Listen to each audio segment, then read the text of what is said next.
दंडवत हो.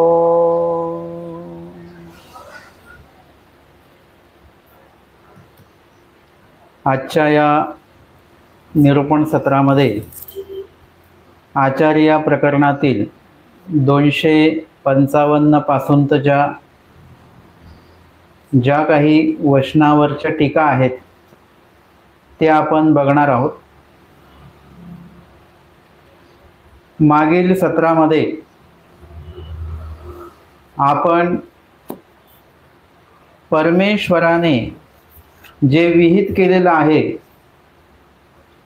तेच कार्य केलं पाहिजे अशा संदर्भाचं वचन श्रवण केलेलं होतं. आजच्या सत्रामध्ये देखील या दोन्ही गोष्टींचा उहापोह म्हणजे परमेश्वराचं कार्य आणि जीवाचं कार्य या दोन्ही कार्यांवर स्वामींनी या ठिकाणी आपल्याला निरूपण केलेलं आहे.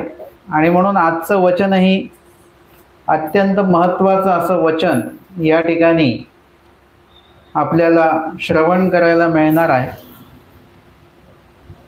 मागील सत्राचं जे वचन आहे त्या वचनामध्ये स्वामी सांगतात, तुम्हा येथोनी म्हणितले ते करणीये किंगा.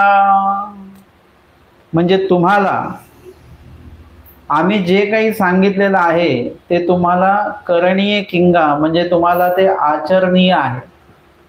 जर का आपण या धर्मामध्ये आहोत, परमेश्वराच्या या चरणी आपण शरण आलेलो आहोत, तर आपलं कर्तव्य काय आहे तर परमेश्वराने जे जे सांगितलं ते आपण केलं पाहिजे. आणि म्हणून स्वामींनी या वचनाचं उच्चारण केलेलं आहे, या वचनाचं निरूपण केलेलं आहे की तुम्हा येतोनी म्हणितले ते करणीय किंगा. तुम्हाला जे जे काही आम्ही सांगितलेलं आहे ते तुम्हाला करणे किंगा म्हणजे ते तुम्हाला करायचं आहे आणि तेच तुम्हाला करायचं आहे.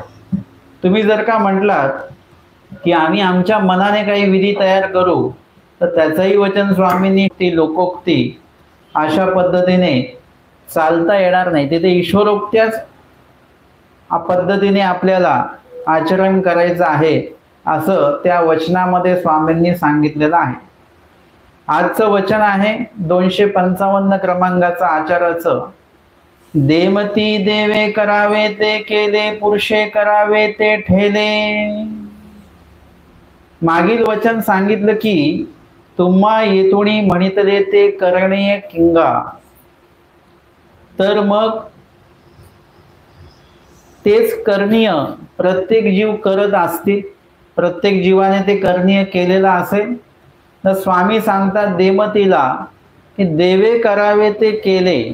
जरी जीवाला देवाने सांगितलेलं आहे की येत आधीन होई जे येथोनी म्हणितले खिजे, किंवा मागील वचनामध्ये जरी सांगितलेले तुम्हा येतोनी म्हणितले ते करणे किंगा, मग ते करणीय जीव सर्वजण करत असतील कारण की देवाचा शब्द आहे, मग ते कोणी टाळत नसेल.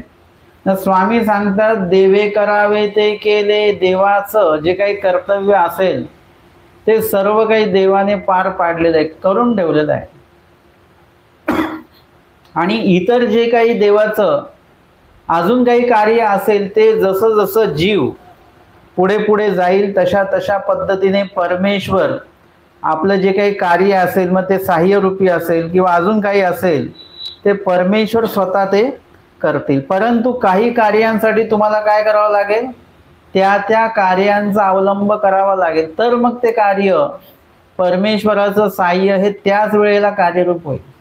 त्या व्यतिरिक्त परमेश्वराला सुरुवातीला जे जे काही दातृत्व करता येईल किंवा करायचं आहे ते सर्व दातृत्व देवाने केलेलं आहे. सर्वप्रथम म्हणजे आपल्याला ज्ञान दिलेलं आहे आणि ज्ञानामध्ये सगळ्याच गोष्टी समाविष्ट आहेत. एकदा ज्ञान दिल्यानंतर बाकीचं काही सांगायची गरज नाही. जसं त्या छोट्या एल्लूला स्वामी म्हणतात की तुम्हाला लाडू बनवता येतील, परंतु कुणाची मदत म्हणजे शारीरिक मदत नाही घ्यायची की आम्ही ते तुम्ही थोडंसं 2-4 लाडू तुम्ही बांधून द्या, मदत करा, तर तसं नाही चालणार. तुम्हाला विचारता येईल बाईसांकडनं, कुणाचीही मदत घेता येईल. म्हणजे काय घेता येईल? ज्ञान घेता येईल. एकदा ते लाडू बनवण्याचं ज्ञान, की बस आता हे जास्त भाजायचं नाही, आता हे काढून घ्या, आता हे पसरवून घ्या, हे काय आहे? ज्ञान मिळतंय बाईसांकडनं. आणि त्या ज्ञानानुसार काय करायचंय? करणीय किंगा म्हणजे ते करायचंय. तसं स्वामींनी वचनाद्वारे, विहित वचन जे आहेत त्याद्वारे आम्हाला करणीय काय काय आहे ते सर्व काही सांगून ठेवलेलं आहे. आता आम्हाला काय करायचंय? त्या ज्ञानानुसार फक्त आचरण करायचं, बाकी काही करायचं नाही. खूप काही त्या ज्ञानाला डोकंही लावायचं नाहीये. काही लोक समजा त्याच्यावर खूप चर्चा करत असतील, तसंही नाही. ज्ञानाला तेवढ्याच नाजूक पद्धतीने घ्या, आचरणयुक्त ज्ञान घ्या, निषेधपर काय आहे ते लक्षात घ्या आणि आचरण सुरुवात करा. म्हणजे ज्ञानाची आचरणाची सुरुवात झाली पाहिजे. आणि आचरण करता करता अजून काही शंका कुशंका निर्माण होतील, संदेह किंवा जिज्ञासा निर्माण होतील, ते आपण गुरुनिमित्तांपुढे, जाणकारांपुढे ते ठेवायचे आहेत. अशा पद्धतीने ते चालायचं आहे. परंतु हे देवाने सर्व काही साह्य असेल, नित्यविधीतलं निमित्तविधीतलं साह्य हे सर्व देऊन ठेवलेलं आहे. आणि ज्ञान देऊन ठेवलेलं आहे. जीवे करावे ते ठेले, मग देवे करावे ते केले. मग दैवाने जे केलेलं आहे, देवाने जे केलेलं आहे ते कळल्यानंतर तरी जीव स्वतःचा जो कड आहे तो करत असतील. न जीवे करावे ते ठेले, वचनाचं दुसरं पद काय सांगतं? जीवाने जे केलं पाहिजे कर्तृत्व ते मात्र तसंच राहिलेलं आहे, अजून काही त्यांनी ते केलेलं नाही. म्हणजे जीव जो आहे तो परमेश्वराचं श्रवण मात्र करत असतो. ज्ञान भरपूर लोक घेतात, परंतु त्याचं जे आचरण आहे त्या आचरणाच्या पर्यंत आपण पोहोचत नाही. ज्ञानापर्यंत आपण पोहोचलेलो आहे, ज्ञान आपल्यापर्यंत पोहोचलेलं आहे, हे येऊन कोणाचे घर न रिगे असं स्वामी सांगतात. परंतु आता दोन्ही गोष्टी घडलेल्या आहेत. आपणही ज्ञानापर्यंत पोहोचलो, ज्ञानही आपल्यापर्यंत पोहोचलं, परंतु आमचे स्वामी सांगतात की ज्ञान जाणे तो जाणता नव्हे, क्रिया करी तो जाणता. म्हणजे स्वामींना त्या ज्ञानामध्ये क्रिया अपेक्षित आहे. आणि ती क्रिया जोपर्यंत त्या ज्ञानामध्ये आचरण रूपाने प्रगट होत नाही तोपर्यंत त्या ज्ञानाचा आपल्याकडे असून तसा उपयोग नाही आहे. ज्ञान असण्याचा उपयोग आहे, परंतु जसा तसा त्याचा जो काही लाभ आहे तो त्या ज्ञानानुसार आचरण केल्याशिवाय आपल्याला प्राप्त होत नाही. आणि म्हणून इथे पुरुषे करावे म्हणजे असं लाभ जीवाने प्राप्त करून घ्यावं त्या ज्ञानाच्या आचरणातनं, ते मात्र ते ठेले म्हणजे ते मात्र अजून थांबलेलंच आहे. ते काही जीवाकडनं त्याची सुरुवात झालेली नाही. किंवा इथे आपण अजून एक शंका देऊ शकतो की येतोनी म्हणितले ते करणीय किंगा, मग फक्त देव परमेश्वर जे आहेत ते स्वतः काहीच करत नाही का? फक्त जीवाला सांगतात का करायला? न जीवे म्हणजे इथे वचनामध्ये एक वेगळी शंका, वेगळ्या पद्धतीने शंका आपण दिलेली आहे की परमेश्वर काहीच कर्तृत्व करत नाहीत का? न तिथे सांगितलेलं आहे 6 धर्म जे सांगितलेले आहेत त्याच्यामध्ये परमेश्वर कार्य करतात असंही सांगितलं, आणि परमेश्वर त्याच्यामध्ये लिंपायमान नाहीत असंही सांगितलं, आणि परमेश्वर तटस्थ आहेत असंही सांगितलं, आणि परमेश्वराचं त्याच्यात आत्मत्व आहे हे पण सांगितलं. असे सगळं सांगून ठेवलेलं आहे त्याच्यामध्ये. मग सर्वसामान्य व्यक्ती काय म्हणेल की परमेश्वर फक्त जीवालाच करायला लावतात, स्वतः काहीच करत नाही का? त्यासाठी हे वचन आहे की देमती देवे करावे ते केले. म्हणजे नुसते परमेश्वर आपल्याला आदेश देत नाहीत, नुसतं शब्दरूपी निरूपण नाहीये. स्वामी काही गोष्टी आम्हाला करून दाखवतात, आचरून दाखवतात, आणि सोबतच त्या आचरणाच्या माध्यमातून आम्हाला कशा कशा प्रकारचं साह्य होणार आहे त्या सर्व साह्यांचं जी काही उभारणी आहे ती पण देवाने केलेली आहे.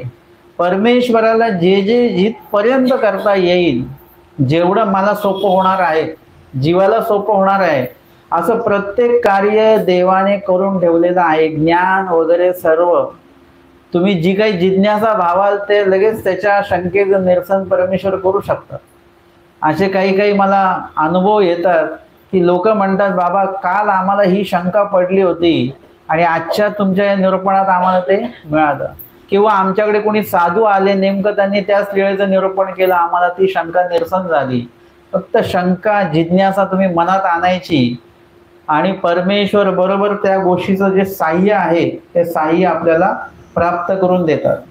परंतु हे सर्व झाल्यानंतर सुद्धा जीवाचा जो काही कड आहे तो जीवाने केला पाहिजे.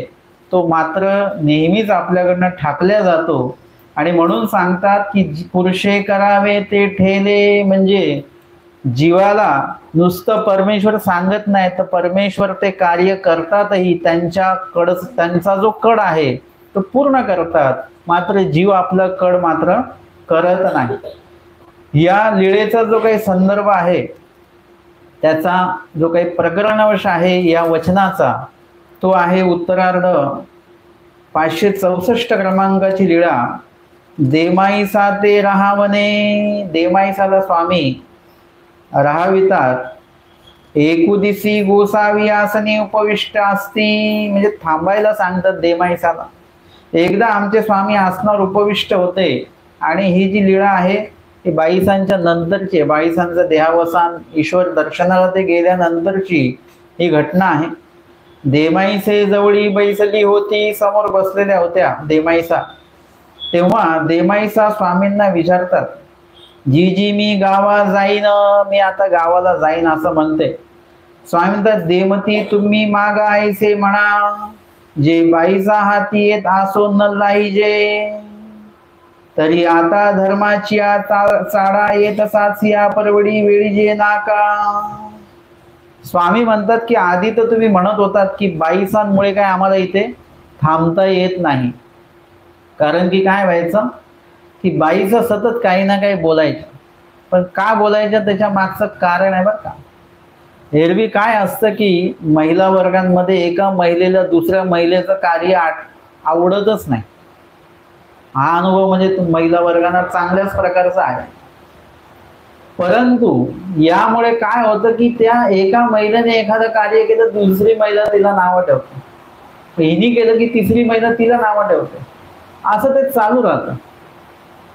हे नावं ठेवण्याचं जे काय आहे हे याला एक काय म्हणतात, एकमेकांवर जळणं ज्याला म्हणतो ना आपण, तशा प्रकारचं आहे.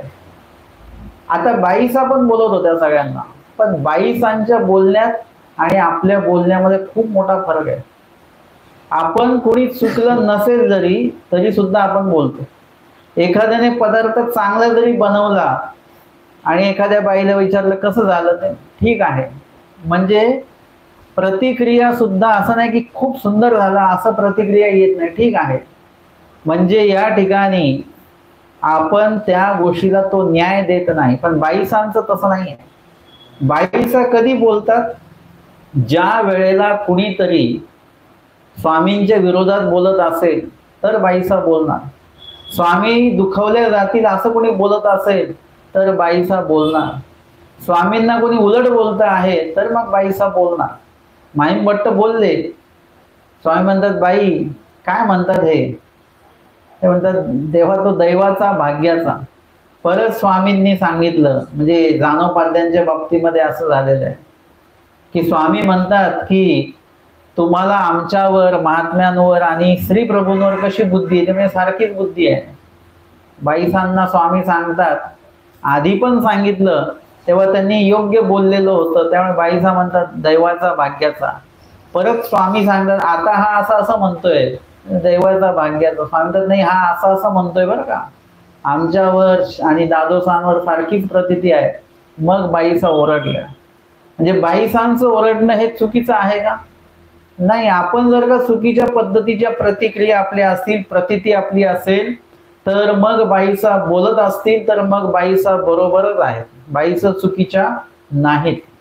मग बाईसांना आपण अजिबात दोष देऊ शकत नाही. बाईसा आपला दोष निरसन करण्या अर्थाने ते बोलतात. आणि म्हणून बाईसा कोणाला बोलत असतील तर स्वामींच्या त्या सेवेमध्ये स्वच्छता त्यांनी ठेवली नाही, नीटनेटकेपणा जर का ठेवला नाही, हलगर्जीपणा जर का केला तर बाईसा मात्र बोलणार. आणि असं असतं बरं का, सेवा करत असताना परमार्गाची सेवा असेल तर ती तुमची सेवा सोज्वळ असली पाहिजे, म्हणजे मनाने सोज्वळ आणि क्रियेने पण सोज्वळ असली पाहिजे, स्वच्छता असली पाहिजे, नीटनेटकेपणा असला पाहिजे. तुम्ही जर का वाढता वाढता असं असतं बरं का, वाढणाऱ्या लोकांकडे मी खूपच लक्ष देत असतो. वाढणारे लोक वाढता वाढता खाली बसतात आणि त्यांना म्हटलं चपाती आणा की तेच हात काय करतात, जमिनीवर टेकून उठतात. आता ज्या जमिनीवर अनेकांचे पाय आले गेले त्याच जमिनीवर हात ठेवतात आणि उठतात आणि त्याच हाताने चपाती वाढतात. वाढणाऱ्या माणसाने इकडे तिकडे हात लावायचे नाही. एकदा पदार्थ वाढायला सुरुवात केली फक्त पदार्थालाच हात लावायचा त्याने. किंवा कधी कधी काय असतं की वाढणाऱ्या व्यक्ती मध्येच कोणाचं जेवण झालं की त्याचे पत्रावळ्या ताट उष्ट उचलायचे आणि परत त्याच हाताने चपाती वाढायची. म्हणजे काय झालं, आता जर का तुम्ही मार्गात असं केलं तर तुम्हाला कोणतरी बोलणार. आता त्या बोलल्याचं वाईट वाटलं पाहिजे का आपल्याला? उलट त्यांनी आपल्याला सांगितलं, चांगलं झालं, नाही तर विधी करता अविधी घडत होता. बरं, ही सवय फक्त परमार्गात नको, आपल्या घरी सुद्धा असली पाहिजे, तर परमार्गामध्ये तुम्हाला ते तुमची सलगता राहील त्या सेवेमध्ये. आणि म्हणून जर का बाईसा बोलत असतील तर त्याच्यामध्ये काही चुकीचं नाही, परंतु आपल्याला जर का आपली चुकी मान्य नसेल तर मग आपल्याला कोणी चांगलं जरी सांगितलं तरी आपल्याला वाईटच वाटणार. आणि म्हणून हे कोणी जे काही काही महिला वर्ग होते ते तिथे थांबत नव्हते. आता बाईसा नाही आहेत आणि आता थांबण्याची संधी आहे वगैरे सगळं आहे, सेवेची संधी आहे. मग आता काय करायचं, आता तर थांबलं पाहिजे की नाही. म्हणून स्वामी त्यांना म्हणतात, आधी तर तुम्ही बाईसा होत्या म्हणून तुम्ही थांबत नव्हते आणि आता तर तुम्हाला किती मोठी संधी आहे. निरूपण ऐकण्याची संधी आहे, प्रश्न विचारण्याची संधी आहे, सेवा करायची संधी आहे. नाजी ते दैवची नाही, ते दैवच नाही. ही उत्तर ठरलेली असतात बरं का. मला असं वाटायचं की आजच उत्तर मिळतात, हे आधीपासून हे उत्तर देवाला आपण देतो आहोत. देवती म्हणजे कोणी वेगळं नाही, आपणच आहोत. अशी उत्तरं देवाला देतो आहोत. ते काही महिला म्हणतात ना, ते घरी करायला कोण नसतं म्हणून आम्हाला मग येता येत नाही पोथीला. आता सुनबाई आले की आम्ही मोकळे. मग मला भीती वाटायची, हे आता दिवसभर येऊन बसतात की काय मंदिरात. पण त्यांची सुनबाई पण आली, सगळं झालं तरी सुद्धा ते काही मंदिरात यायला तयार नाहीत. आता जर का त्यांना म्हटलं की का आता तर सर्व घरी बघणारे सगळे आहेत, मग आता का नाही आहेत? अहो आमचं दैवतच नाही, भाग्यातच नाही पोथी ऐकायची किंवा देवदेव करायचं वगैरे. ते काय हे अडचणी येतात, ते अडचणी येतात, ह्या अडचणी चालूच राहणार आहेत. आणि म्हणून आपण ह्या अडचणी कोणाला सांगितल्या, देवाला सांगत राहिलो. एक वेळ होती की देव आपल्याकडे लक्ष देत होते. आता काय झालं की आपण देवाला अनेक वेळा बहाणे सांगितले, त्याच्यामुळे आता देवाने सुद्धा दुर्लक्ष केलेलं आहे. जसं की एखाद्याला म्हटलं आम्ही तीर्थयात्रेला चाललो, येता का? आम्हाला जमणार नाही, असं 4, 5, 10 वेळा झालं. आता 11व्या वेळी जेव्हा तुम्ही तीर्थयात्रा काढाल तेव्हा तुम्ही त्यांना विचाराल, ते म्हणजे नाही, ते त्यांना जमत नाही. प्रत्येक वेळी आम्ही विचारतो तर त्यांना नाही जमत घरातनं बाहेर पडायला, मग त्यांना राहू द्या. आणि त्यावेळी नेमकं त्यांना यायचं असतं. मग हे का होतं असं? कारण की आपण देवाला ही उत्तरं दिलेली की आम्हाला वेळ नाही, काळ नाही, जमत नाही, अडचणी आहेत. हे म्हणतात की ते दैवची नाही. म्हणजे आधी बहाणा बाईसांचा होता. म्हणजे मुळात म्हणजे आपला देवधर्म कुणामुळेही अडत नसतो. या वेळेतनं आम्हाला हे कळतं. आपला देवधर्माला अडचण आपणच असतो. आपलं अनुसरण हे कुणामुळेही अडत नसतं. मी मागे सांगितलं की आमकी अडचण आहेत, तमकी अडचण आहेत. मी सांगितलं तुमच्या अनुसरणाला कोणीच अडचण नाही, तुम्ही स्वतःच अडचण आहात. आपण याची त्याची नावं सांगत राहतो आणि घरच्या लोकांना आपण बदनाम करतो बरं का, की याची जबाबदारी आहे, त्याची जबाबदारी आहे. परंतु तसं काही नसतं. मग त्यानंतर जेव्हा केव्हा तो योग येतो अनुसरणाचा, तेव्हा अनुसरणाला जात नाही आपण. सगळी संधी असते.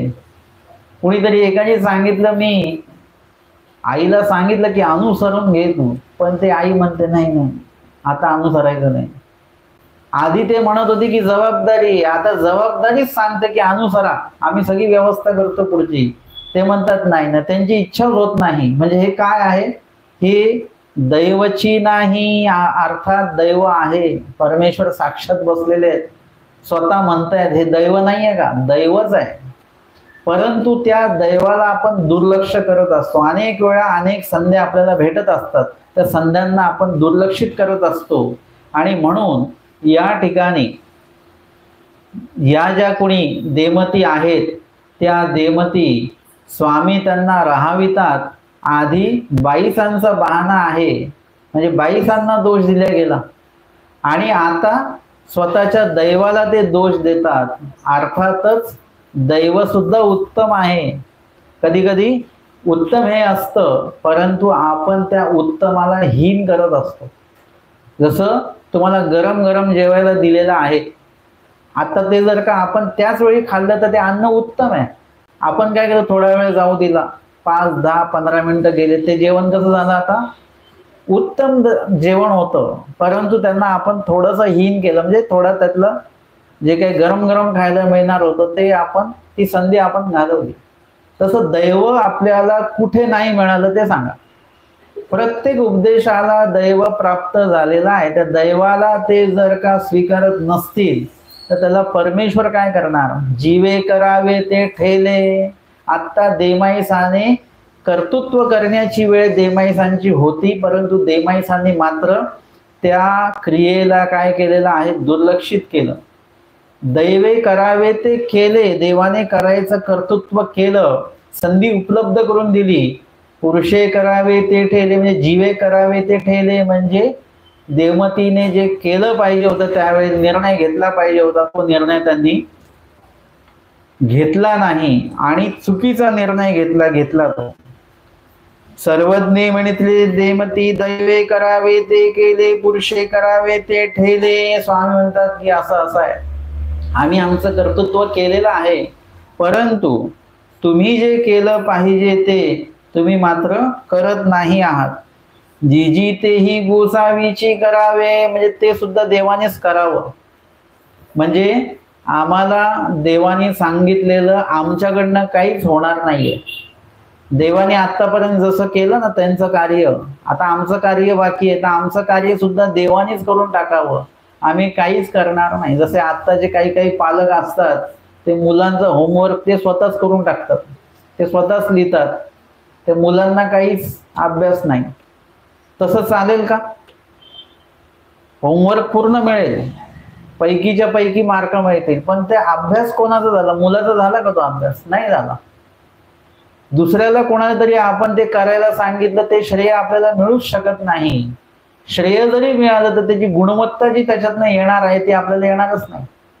देवाने जे काही आपल्याला करायला सांगितलेलं आहे ते करण्यामागे आपली योग्यता दडलेली आहे. ते जर का कार्य आपण केलं तर त्याच्यामध्ये आपल्याला योग्यता प्राप्त होणार आहे, आपला अधिकार वाढणार आहे, कणव वाढणार आहे, तोष वाढणार आहे. आणि त्या सगळ्या गोष्टी देवच करत राहिले तर आपल्याविषयी देवाचं काय राहणार आहे सांगा बरोबर. एखाद्या मुलाला आई अभ्यास स्वतः करून देईल, मुलाला पैकीच्या पैकी मार्क मिळतील, आई आनंदित होईल, परंतु आईच्या मनात राहील की हे मार्क याला मिळालेले नाहीये, हा अभ्यास ह्यानी केलेलाच नाहीये, ह्यानी अभ्यास स्वतः केला पाहिजे आणि पैकीच्या पैकी मार्क मिळाले पाहिजे असं आईला वाटत असतं. आता उलट जर का मुलाने स्वतः अभ्यास केला आणि पैकीच्या पैकी मार्क मिळवले तर त्याचा आनंद जो आईला होतो तोच आनंद परमेश्वराला होणार आहे की आपण जे काही कर्तृत्व आपलं ठाकलेलं आहे ते आपल्याला करायचं आहे.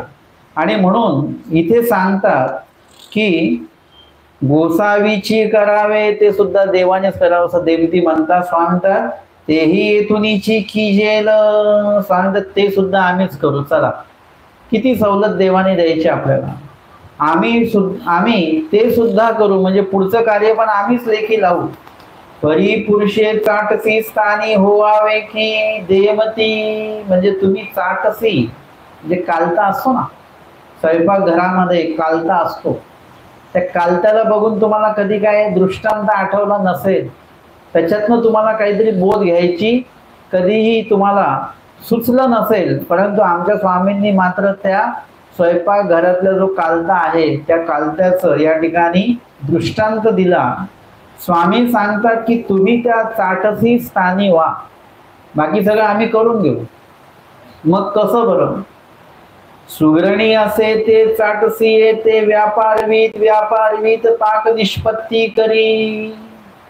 स्वामींनी ते स्वयंपाकी असे असं नाही म्हटलं, सुग्रणी असे.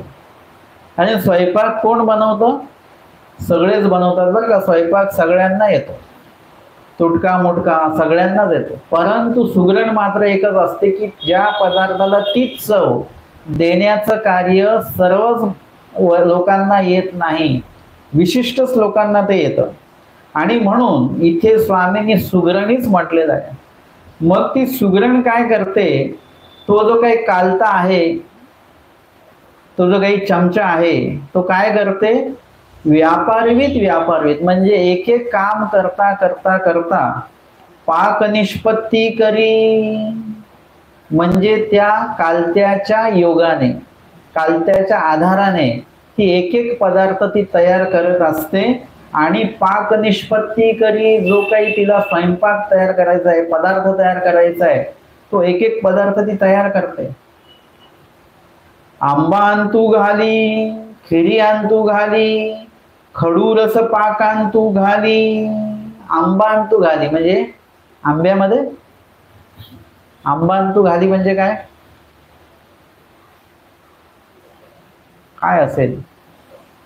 आंबा आणतू घाली म्हणजे आंबट पदार्थ. काय बनवतात आंबट घरामध्ये तुम्ही? दही, कढी, उपलक्षणे असे काही पदार्थ तुम्ही बनवता. किंवा एखाद्या पदार्थामध्ये चिंच टाकून त्या डाळीला वगैरे तुम्ही आंबट करता. असे जे काही आंबट पदार्थ बनवले जातात, त्या आंबट पदार्थात सुद्धा ती पळी जी आहे ती उपयोगी येते. ते पदार्थ शिजत असताना ते हलवणे वगैरे, फोडणी देत असताना वगैरे तो पण.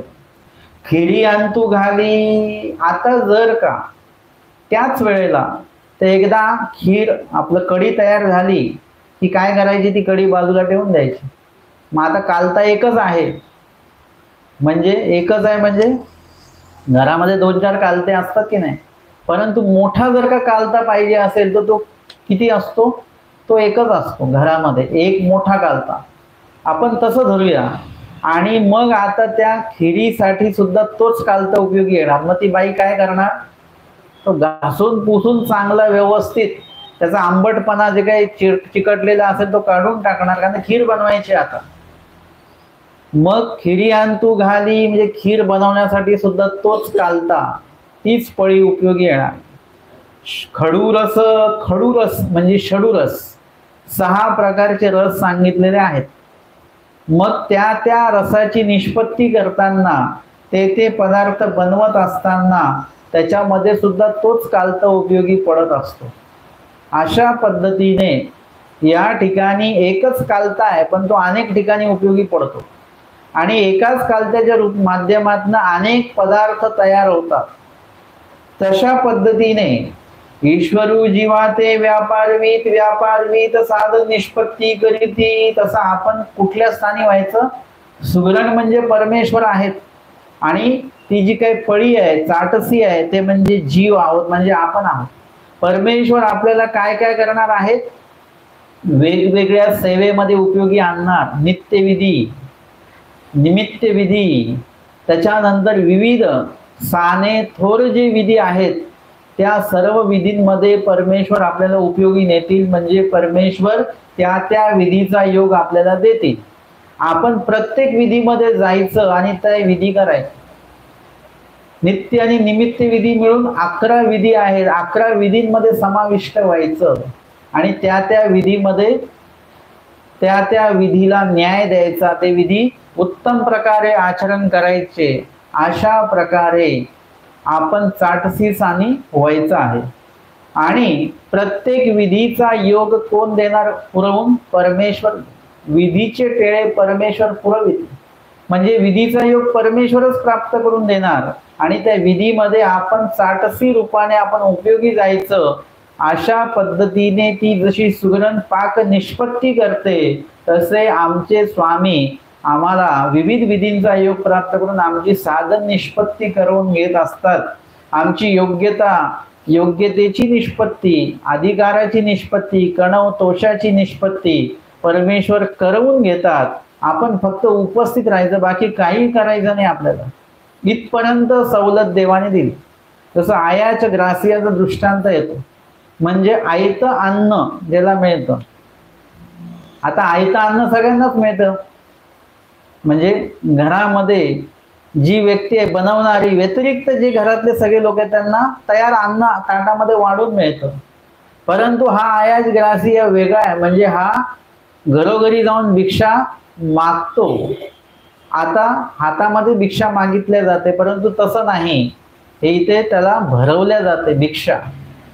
तेने चावावा गिळावा येतुलेची आयता घास. आयाच ग्रास म्हणजे आयता घास, आयतं जेवण नाही, आयता घास. घास पण घ्यायची गरज नाही.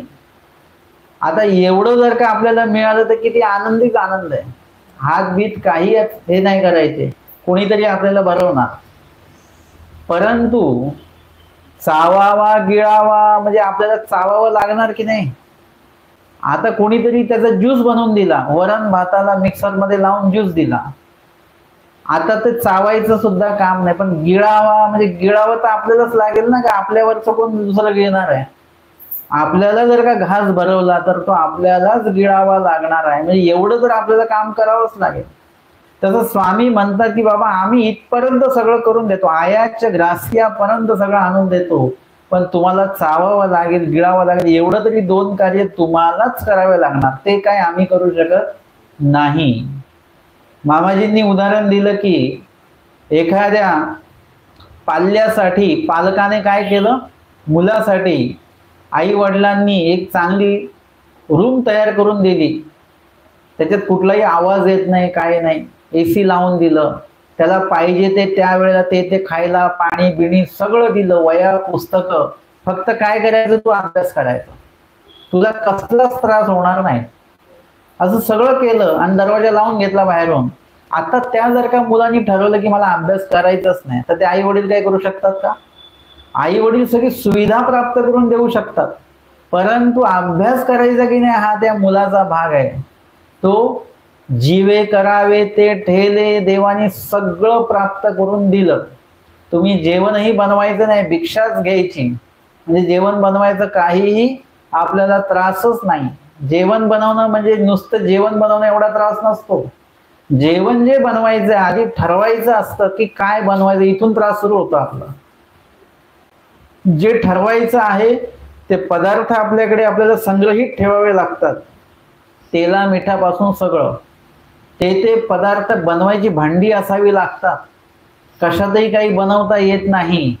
तुम्ही म्हटले की या भांड्यात डाळ बनवून नाही बनवता येत, भाजी बनवून नाही बनवता येत, त्यासाठी तीच भांडी पाहिजे, म्हणजे एवढा सगळा त्रास आहे.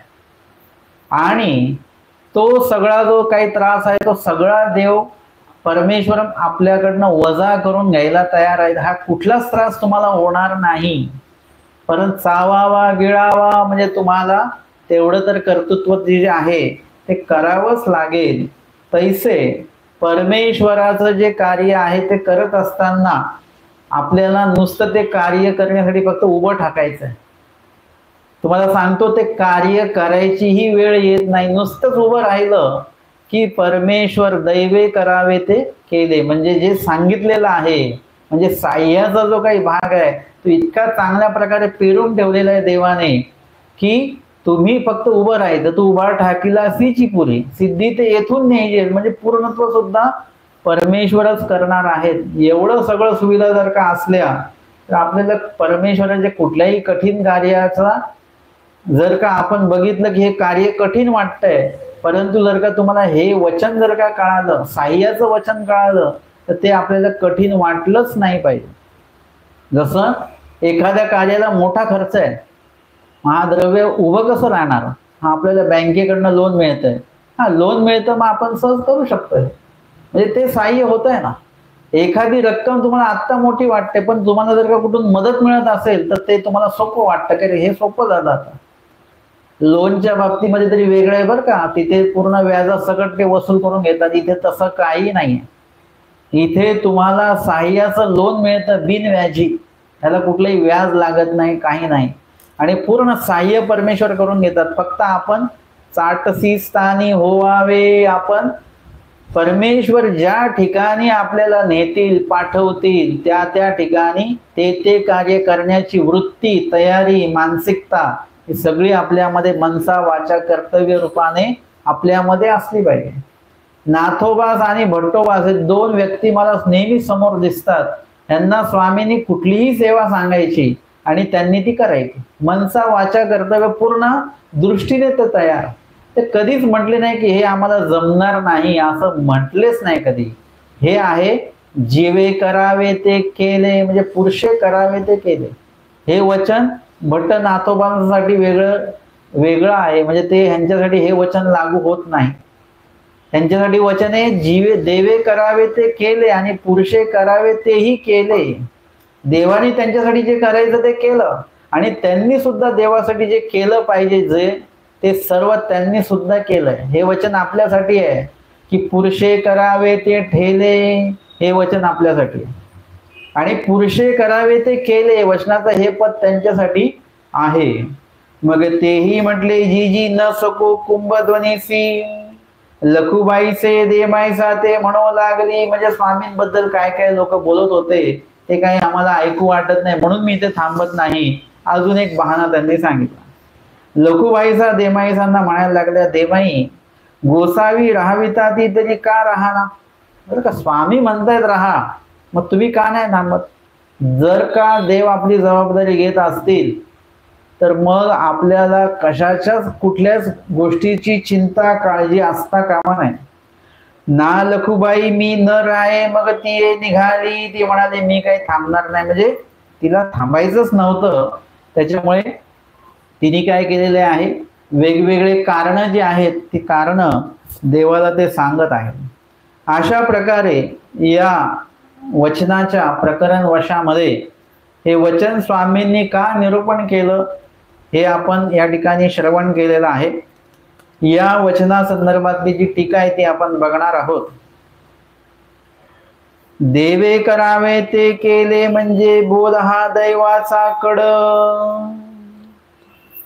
देवे करावे ते केले तर देवाने काय असं कर्तृत्व केलेलं आहे आपल्या बाबतीमध्ये, आपल्या भल्यासाठी. जे काही देवाने केलेलं आहे ते नेमकं काय केलेलं आहे सर्वसामान्य व्यक्तीला माहिती नाहीये की देव आपल्यासाठी काय करतात. सर्वसामान्य लोक काय म्हणतात की देवाने आमच्यासाठी काय केलं, असं असतं बरं का. परमेश्वराला आपल्याला कोणी भेटत नाही, कारण की आपण कुठल्याही जीवाला व्यक्तीला असं समोरासमोर नाव नाही ठेवू शकत, त्याला बोलू नाही शकत. आता वाईट कोणी केलंय, आपलं नुकसान कोणी केलं, जीवाने केलेलं आहे, पण त्याला आपली हिंमत नाही बोलायची. मग आपण कोणाला बोलतो, देवाला. देवाने आमचं असं नुकसान का केलं. अर्थातच देवाच्या बाबतीमध्ये सर्वसामान्य लोकांचा भाव सुद्धा चांगला आहे आणि जर काही काम बिघडलं तर देवाला नाव सुद्धा ठेवण्याचं ते काही कमी करत नाही. म्हणून सर्वसामान्य लोकांना देव काय आहे हेच माहिती नाहीये मुळामध्ये. म्हणून स्वामी म्हणतात ना, बाई देव जाणा, देव जाणता का. आणि देवाबद्दल मग त्या लीळेमध्ये स्वामींनी खूप महत्वपूर्ण असे शब्द सांगितलेले आहेत, वाक्य सांगितलेले आहेत. अर्थातच म्हणून ही शंका आहे, दैवे करावे ते केले तर दैवे करावे ते केले तर दैवे करावे ते काय जे केले न. दैवे करावे ते केले म्हणजे बोध हा दैवाचा कड. देवे करावे ते केले म्हणजे बोध, दातृत्व करणं हा देव कोणाचा कड आहे, परमेश्वराचा कड आहे. ते बोध दातृत्व दुसरं तिसरं कोणी करू शकत नाही.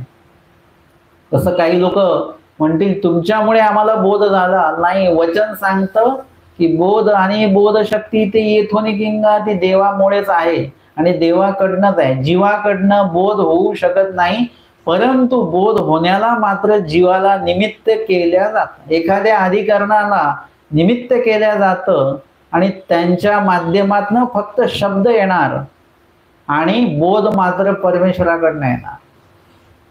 स्वाभाविक शब्द जे आहेत साधे ते शब्द अधिकरणांकडनं येतात परंतु त्यातलं जी काही सात्विकता आहे ते अधिकरण आचरणवंत आहेत, स्मरणनिष्ठ आहेत, देवाला त्यांनी स्वतःला समर्पित केलेलं आहे, म्हणून त्यांची वाणी पवित्र आहे. त्या अधिकरणांची का पवित्र आहे? कारण की त्या ठिकाणी नामाचं चिंतन, शास्त्रांचं चिंतन मनन सुरू आहे, म्हणून ते अंतकरण पवित्र आहे. आणि अंतकरण पवित्र असल्यामुळे सर्वच गोष्टी त्या ठिकाणी पवित्रता त्याच्यामध्ये आलेली आहे.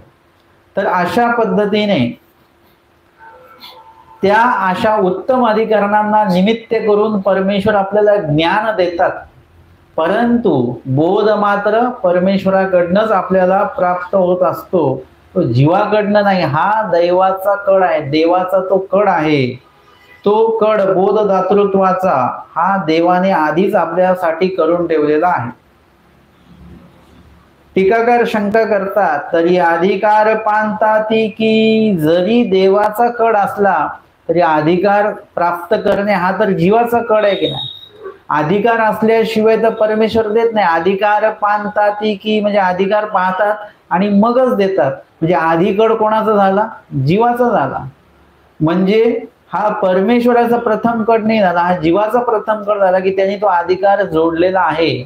मूळाधिकार ज्ञान द्यायचं असलं तर मूळाधिकार आधी बघितला जातो, तो जीव स्वरूपी निष्पन्न होत असतो. तो अहेतुक भूत भजन जर का घडलं तर मूळाधिकार भूत भजनाधिकार निर्माण होतो.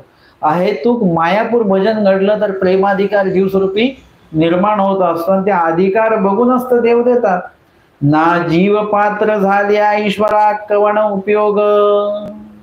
म्हणजे त्या ठिकाणी जरी परमेश्वर ते दातृत्व करतात अधिकार बघून, पण तो अधिकार घडवला कोणी?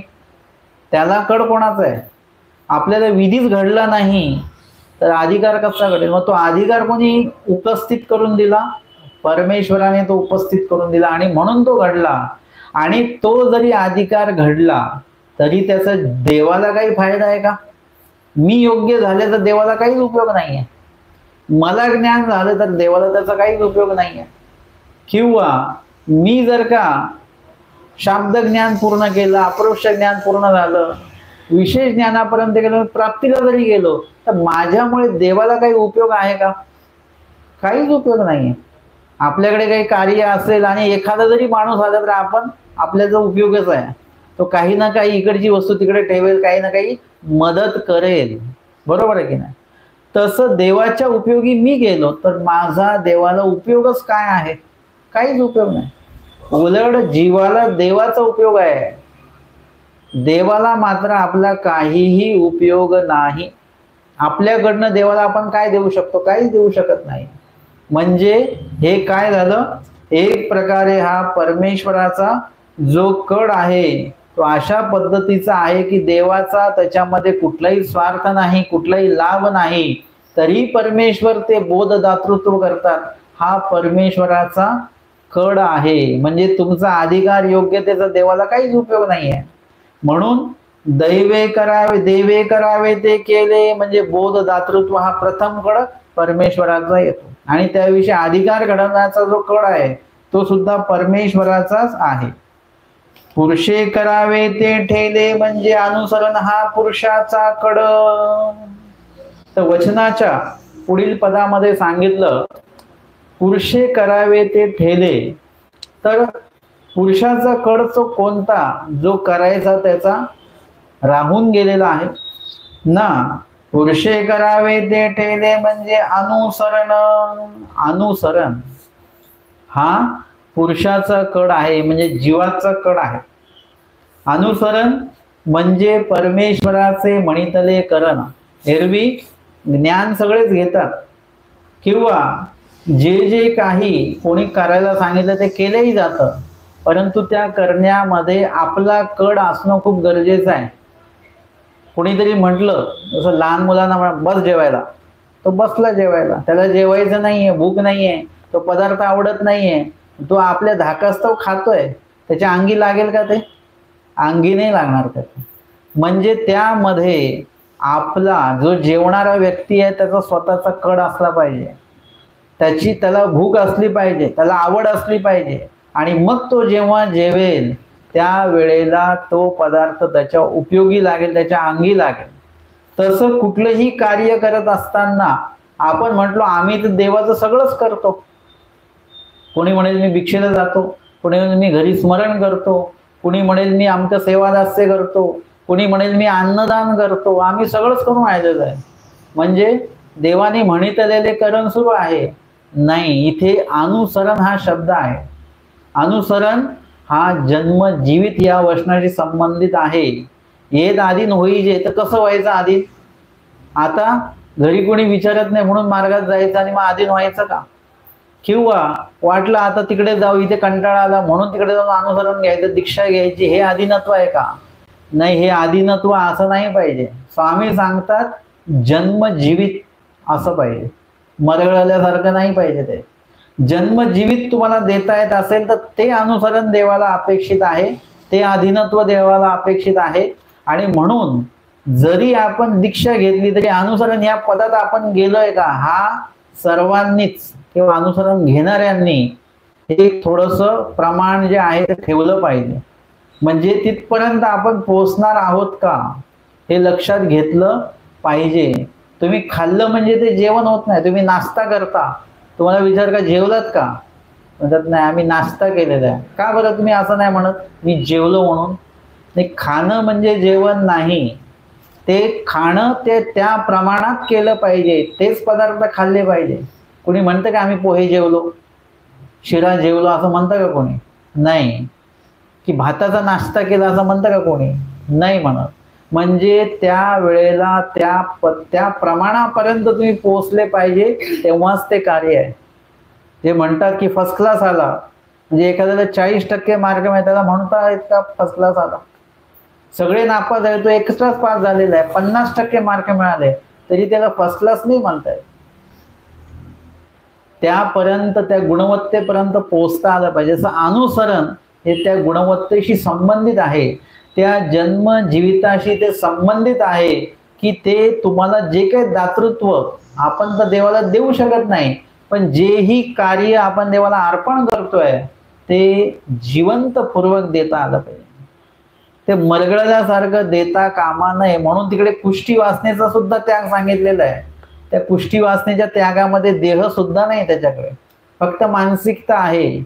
आम्हाला देवाला जेव्हा समर्पित व्हायचं आहे तेव्हा आमच्याकडे सगळं असलं पाहिजे, मन वाचा आणि शरीर या तिन्ही गोष्टी असल्या पाहिजे. मन सुद्धा चांगलं पाहिजे, वाचा सुद्धा म्हणजे देवाचं बोलणारी वाचा असली पाहिजे, शरीर सुद्धा देवाचं आचरण करणारं असलं पाहिजे. नाहीतर मग ते असं होतं की काही होत नाही, आता स्मरणच चालू आहे, फक्त वाचा सुरू आहे परंतु आचरण मात्र काही सुरू नाही. एका विशिष्ट वेळेने त्यांना भेटा, आता बोलता सुद्धा येत नाही त्यांना. आता मनातल्या मनात स्मरण चालू आहे, वाचा बंद आहे आणि शरीर सुद्धा बंद आहे आता. म्हणजे आपल्याला देवाला जे द्यायचं आहे ते कसं मनसा वाचा कर्तव्य आपण जन्म जीवितपूर्वक देता आलं पाहिजे, ते अनुसरण देवाला अपेक्षित आहे. आणि म्हणून हा जो कड आहे पुरुषाचा तो मात्र ठेलेला आहे. आपण दीक्षा जरी घेतलं तरी त्या पदामध्ये आपण पडतो की नाही पडतो हे आपण तपासून बघितलं पाहिजे. अनुसरण पदामध्ये आपण गेलो पाहिजे. आणि म्हणून सांगतात की पुरुषे करावे ते ठेले, असं स्वामींचं म्हणण्याचं उद्दिष्ट काय आहे की म्हणजे अनुसरण हा पुरुषाचा कड. स्वामी सांगतात की तो जो कड आहे पुरुषाचा तो मात्र अजूनही जीवाने तो पूर्ण केलेला नाही. तो पूर्ण जेव्हा केल्या जाईल, पूर्ण जेव्हा तो होईल त्याच वेळेला ते अनुसरण असं म्हणवल्या जाईल. असं आजच्या या वचन निरूपणामध्ये आपण श्रवण केलेलं आहे. आजच्या सत्रात आपण आचार या प्रकरणातील 255 क्रमांकाचं जे वचन आहे, देमती देवे करावे ते केले पुरुषे करावे ते ठेले, हे वचन श्रवण केलं. आणि या संदर्भातली उत्तरार्ध 564 क्रमांकाची जी लीळा आहे त्या लीळेचं सुद्धा श्रवण आणि चिंतन केलेलं आहे. दंडवत हो.